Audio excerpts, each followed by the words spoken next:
పగలు మేఘస్తంభము గాను రాత్రి అగ్నిస్తంభము గాను రెండు దూతలు కదమ్మా, పగలు రాత్రి ఇరువురు ఒకటే కదా. అక్కడ ఒక దూతను కావలిగా ఉంచారు. అదే మాట ఇక్కడ దేవుడు కూడా చెబుతున్నారు. ఏమని? త్రోవలో నిన్ను కాపాడి రక్షించిన.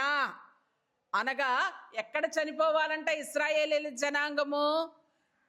ఎర్ర సముద్రం అనే దగ్గరే చనిపోవలసి ఉన్నది. కానీ అలా కాకుండా త్రోవలో నిన్ను కాపాడి, అంటే మనలందరినీ ఇశ్రాయేలీయుల జనాంగమును కాపాడిన ఆ మేఘస్తంభము, అగ్నిస్తంభము దేవుని కుమారుడైన యేసుక్రీస్తు ప్రభువారు. యేసుక్రీస్తు ప్రభువారు కొత్త నిబంధన కాలంలోనే ఉన్నారని అనుకుంటూ ఉంటాం, కానీ ఆయన ఎక్కడున్నారు? పాత నిబంధన కాలంలో కూడా ఉన్నారు. రాబోయే కాలం ప్రకటన గ్రంథంలో కూడా ఆయన ఉన్నారు. అందుకనే ఒక మాట చెప్తారు పౌలు గారు, జగత్తు పునాది వేయబడక మునిపే నేను యేసుక్రీస్తు ప్రభువారు ఉండి ఉన్నారు.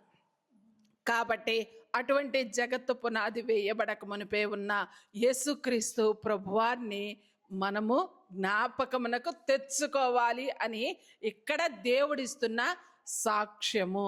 ఆ సాక్ష్యం ఏమని చెప్తున్నారు? ఒకటి, త్రోవలో నిన్ను కాపాడిన ఆ పగలు మేఘస్తంభముగా రాత్రి అగ్నిస్తంభముగా ఉండి ఉన్న ఆ యొక్క దూత నేను సిద్ధపరచిన చోటుకు నిన్ను రప్పించుటకు.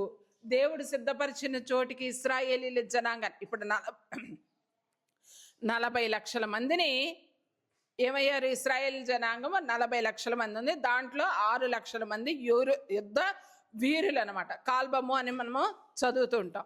అయితే అంత యుద్ధ వీరులు కలిగిన ఆ యొక్క ఇశ్రాయేలీయుల జనాంగాన్ని దేవుని రాజ్యము అయిన పరమ కానాను లేదా కనాను దేశమునకు రప్పించుటకు, అదే దేవుడు సిద్ధపరిచిన స్థలము. అదే కదమ్మా, ఇశ్రాయేల్ జనాంగానికి ఒక స్థలము లేదు. ఆ స్థలమును సిద్ధపరచడం కొరకు ఐగుప్తులో నుండి బయటికి రప్పించారు.